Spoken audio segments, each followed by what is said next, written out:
Okay, Arturo here. Come on. Adam, Clayton, Ryan, excused. Catherine, Justin, Jacob, Brock, excused today.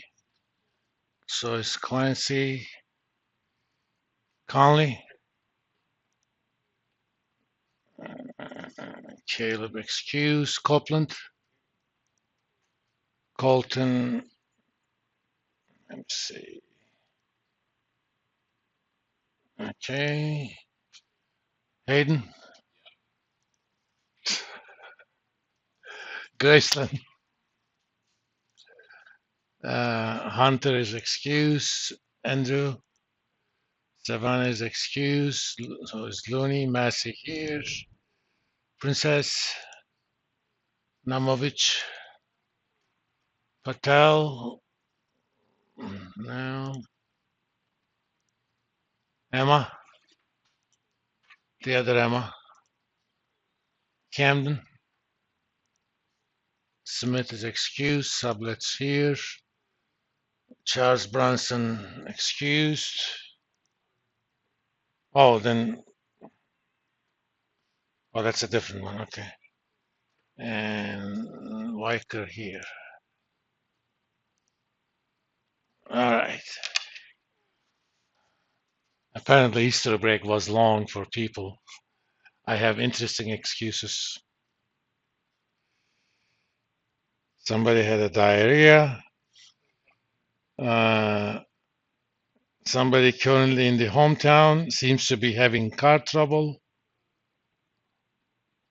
One of them had an excuse from last week. Excuse with an arm, MRI. On his way back from West Virginia, hit a deer. Car is not starting. Was not able to find a ride. Working out of town. And family just called that grandma is in critical condition. I know some of them are lying, but hey, I told you guys I don't ask for proof, so I'm going to stick with my word. The word only comes out of my mouth once. But if I find out you're lying, that's a different story. But I'm not going to investigate it, even though I know some of them are lying. That's okay. It's their loss. We're going to continue with chapter 9.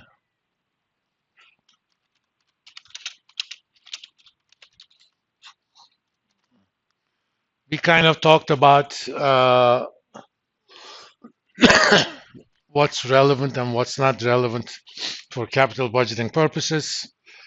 At a minimum, we talked about how to get after-tax salvage values. Let me actually open up a similar sheet. Let me see. I'm doing something similar in my Finance 301. Oops, wrong file.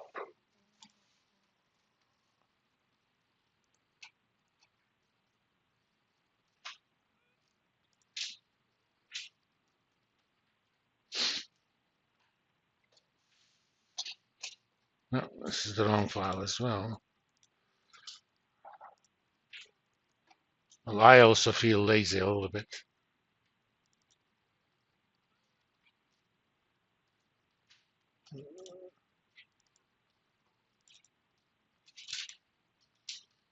Okay. And we did something like this last time anyway. So I'm gonna leave that on. But I will also need those depreciation rates for later purposes. That's why I wanted to open this file. Okay, let's write down kind of a complicated project with all sorts of bells and whistles. Then based on that, let's figure out how much, let's figure out the cash flows for the project. You are considering launch of a new product. You hired a marketing research company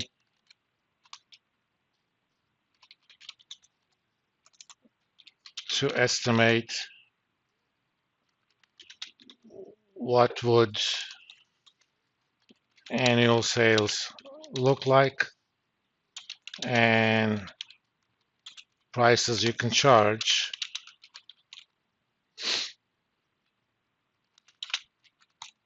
as well as what would happen to your existing lower quality product if the new and improved product is launched.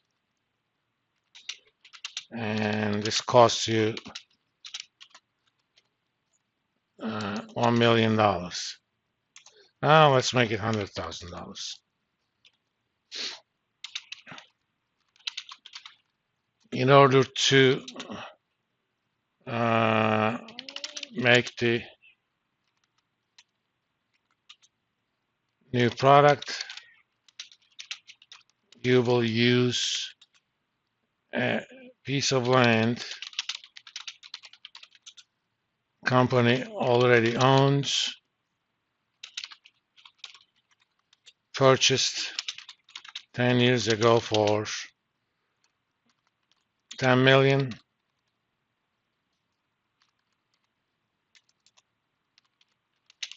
and it could be sold at 20 million right now.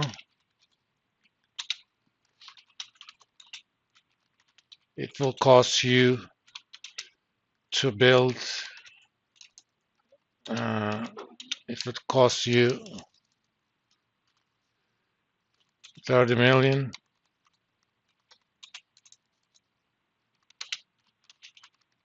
to build and equip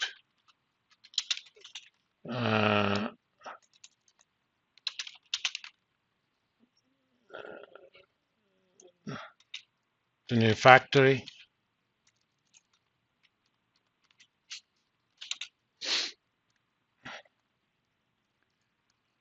You estimate or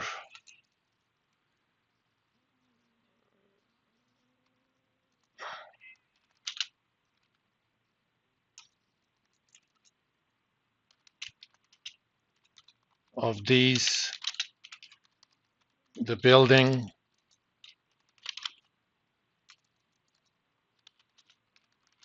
which would cost 5 million is subject to 20 years maker's depreciation,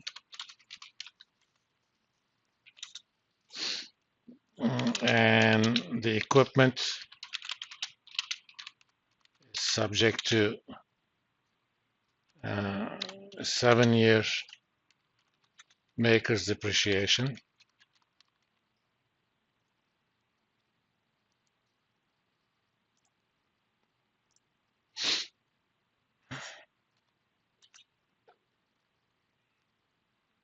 So equipment is for 25 million.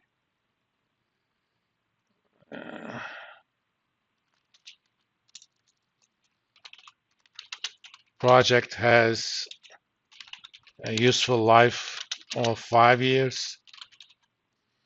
More than likely in 5 years, you're going to come up with a new product. That's why I limited it at 5.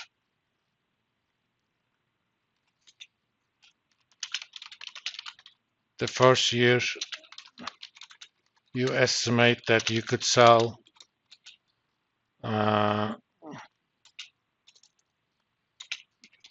1 million of the new product at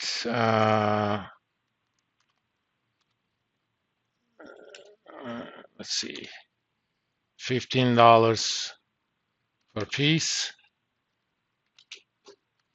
and it costs you $5 per piece to produce.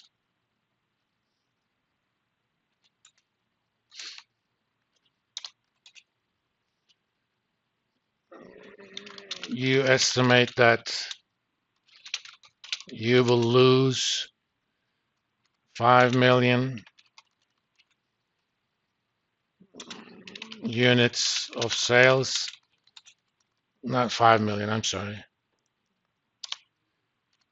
500,000 million units of sales from the existing product, which currently sells for $8 per piece and costs you $6 per piece to produce. You have fixed annual costs of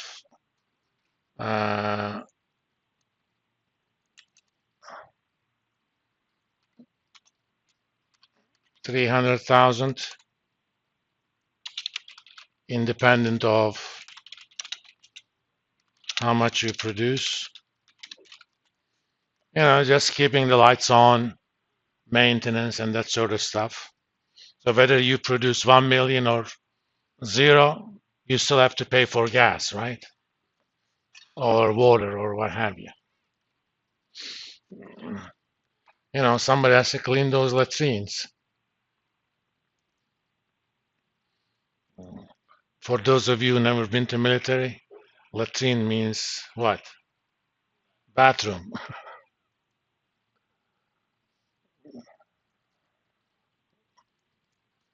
Okay, what else? Oh,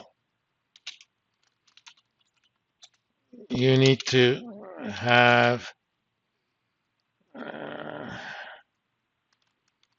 10% of sales as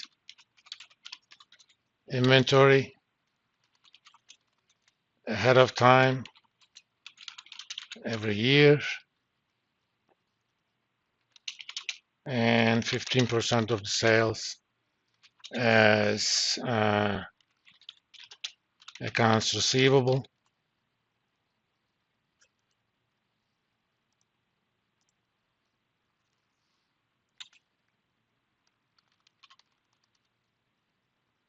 Similarly, this is for the new product.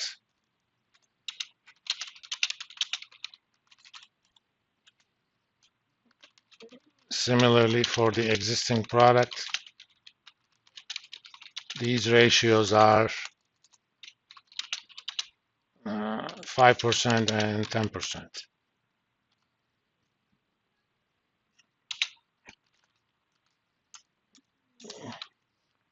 Moreover, you expect sales to go up,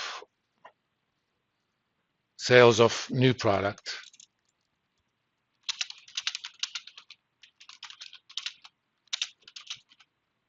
by 10% a year during the life of the project.